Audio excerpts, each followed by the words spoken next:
میں نے اپنی زندگی میں دین کی کتابیں مدرسے کے علماء سے پڑھی ہیں، گو کہ مدرسے میں داخل ہو کر پڑھنے کا موقع نہیں ملا۔ اب اس کی لمبی تفصیل ہے۔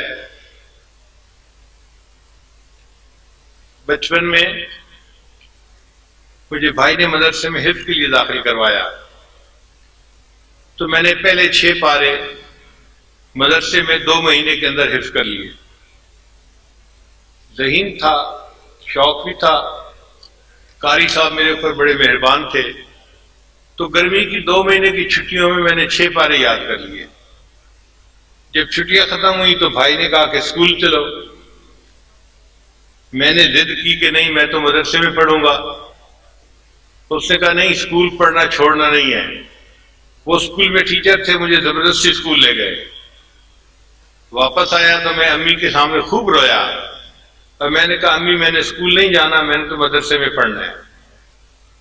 امی نے بھائی سے بات کی، بھائی نے کہا کہ نہیں اسکول اس کو پڑھانا ہے، اگر یہ مدرسے کی پڑھائی کرنا چاہتا ہے تو شام کو پڑھ لیا کرے۔ میں نے پوچھا کہ شام کو کیسے پڑھ سکتا ہوں؟ ان کا کہ استاد کا بندوبست میں کر دوں گا اور تم شام کو پڑھ لیا کرنا۔ تو ہمارے شہر میں ایک مفتی تھے، مفتی ولی اللہ صاحب، شہر کے مفتی اعظم بھی تھے، بڑے عالم تھے، ان کے دوست تھے۔ انہوں نے ان کو کہا کہ میرے بھائی نے کتابیں پڑھنی ہیں، آپ شام کو پڑھا دیا کریں۔ تو مفتی صاحب نے کہا ٹھیک ہے، میرے پاس آ جایا کرے، میں 2-3 گھنٹے دے کے پڑھا دیا کروں گا۔ تو انہوں نے مجھے فارسی پندنامہ سے کتابیں پڑھانی شروع کر دی۔ پھر مالا بدہ میں نے انہوں نے کتاب پڑھائی، پھر گلستان بوستان پڑھائی، پھر انہوں نے صرف اور نحو کی کتابیں پڑھانی شروع کی۔ شرح میات عامل تک میں نے ساری کتابیں ان مفتی صاحب سے پڑھی۔ اتنے میں میرا داخلہ اب آگے ہو گیا۔ جب میں یونیورسٹی میں پہنچا، یونیورسٹی لاہور میں، تو دل بڑا پریشان تھا کہ میری کتابوں کا سلسلہ کیا بنے گا۔ تو داخلہ ملنے کے بعد ہم نے یونیورسٹی کے گرد تھوڑا راؤنڈ لگایا کہ قریب میں کوئی مدرسہ ہے۔ تو ایک مدرسہ ضیاء العلوم کے نام سے بیگم پورہ محلے میں تھا۔ یہ بیگم پورہ محلہ بالکل یونیورسٹی کی دیوار کے ساتھ ہے۔ اس کے جو محترم تھے وہ چترال کے عالم تھے۔ میں ان کے پاس گیا اور میں نے انہیں کہا جی کہ میں یونیورسٹی کا طالب علم ہوں، لیکن میرے دل میں علم حاصل کرنے کا شوق بھی ہے، آپ اپنے اساتذہ سے بتا دیں کہ میں شام کو آ جایا کروں گا اور یہ حضرات مجھے کتابیں پڑھا دیا کریں۔ وہ بڑے خوش ہو گئے کہ یونیورسٹی میں انجینئر بننے والا طالب علم پڑھنے کے لیے مدرسے میں آئے گا۔ انہوں نے بڑی شفقت کی، چنانچہ ان کے مفتی حضرات اور دوسرے استاد حضرات نے مجھے کتابیں سبکن پڑھانی شروع کر دی۔ یہ کتابیں میں نے ان سے پڑھی اور پڑھتا رہا۔ اسی دوران میرے شیخ تھے سید زوار حسین شاہ رحمۃ اللہ علیہ، کراچی میں تھے۔ ان سے میں نے پوچھا کہ اگر مجھے کوئی مسئلہ پوچھنا ہو تو کن سے پوچھنا پڑے گا؟ انہوں نے مجھے فرمایا کہ جامعہ اشرفیہ میں ایک مفتی صاحب ہیں، ان کا نام ہے مفتی جمیل احمد تھانوی رحمۃ اللہ علیہ، آپ ان کے پاس چلے جایا کریں۔ میں ایک دن سائیکل چلا کے یونیورسٹی سے جامعہ اشرفیہ آیا، اس وقت بالکل پتلا دبلا لڑکا سا لگتا تھا، تو میں مفتی صاحب کے پاس گیا۔ مفتی صاحب ذرا مصروف تھے، مجھے دیکھ کے کہنے لگے کیسے آئے ہو؟ میں نے کہا جی مجھے میرے شیخ نے حکم دیا ہے تو میں اپنے مسائل پوچھنے کے لیے آپ سے آیا ہوں، جو پوچھنے ہے کام کی بات پوچھو، میرے وقت ضائع مت کرو۔ تو میں تھوڑا حیران تو ہوا کہ اس کا مطلب ہے مفتی صاحب بہت سخت آدمی ہے، طبیعت کے آدمی ہے، بڑا نظم و ضبط ہے، تو یہاں پر ٹائم زیادہ نہیں ملنا۔ پھر میں نے ان سے بیٹھ کے بات کی، میں نے کہا مفتی صاحب میں سنت کا شیدائی ہوں، یہ الفاظ تھے، میں سنت کا شیدائی ہوں اور میں چاہتا ہوں کہ میں ہر کام سنت کے مطابق کروں، مگر مجھے پتہ نہیں ہے کہ کیسے کرنا ہے۔ میں آپ کے پاس آیا ہوں، آپ مجھے بتاتے جائیں، میں ایسے عمل کرتا جاؤں گا۔ اس بات کو سن کے مفتی صاحب بہت خوش ہو گئے۔ چنانچہ میں نے ان سے کھانے کی سنتیں پوچھیں، پینے کی سنتیں پوچھیں، لباس کی سنتیں پوچھیں،